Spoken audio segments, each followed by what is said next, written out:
तर मी आता सध्या कुठे उभारले माहिती आहे का, फ्रीजवरती. कारणच तसं होतं. आधीनं ना कडी लावून घेतली होती, हॉलमध्ये तो अडकला होता म्हणजे त्यानंच कडी लावून घेतली. त्याला कडी लावता येते पण काढता येत नव्हती आणि मला तर खूप टेन्शन आलं होतं.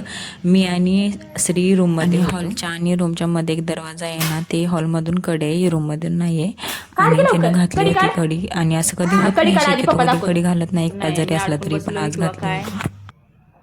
किती वेळ झाला मी कडी काढ, कंटिन्यू 15 मिनिटं झालं म्हणालो, आणि तो निवांत आहे म्हणजे तुला काही भीतीच नाहीये. आधी कडी काढ. इतकं हलगर्जीपणा कोण करतं यार.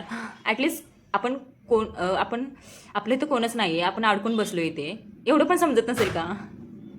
आधी कडी काढ ना. त्यांना कॉल केला, त्यांनी सांगितलं की बघ प्रयत्न करून काय होतंय, मी आता ड्युटीहून येतोयस म्हणून. नसेल तर मग बाहेरचा वायपर घ्या आणि त्यानं बघ म्हणून मी श्रीला वायपर आणायला सांगितलं. आणि मग ते डोक्यात माझी आयडिया आली. म्हणजे तसंही आयडिया येत होती की काहीतरी कशांतरी काढावं असं मोठी अशी काठी घेऊन, पण वायपर काही लक्षात आला नाही. आणि शेवटी दरवाजा निघाला आणि म्हटलं आता परत कधी असं झालं तर हीच आयडिया यूज करावी. तरी नशीब चौकटीच्या वरती जी खिडकी असते ना, ते तिथं नव्हते म्हणून त्यामुळेच मला कडी काढणं शक्य झालं नाही. तर खरंच खूप अवघड झालं असतं. नाही तर दरवाजाच दार थोडा उघडायत नव्हतं दार. हा तसंच बसलायस ना, आलाय का.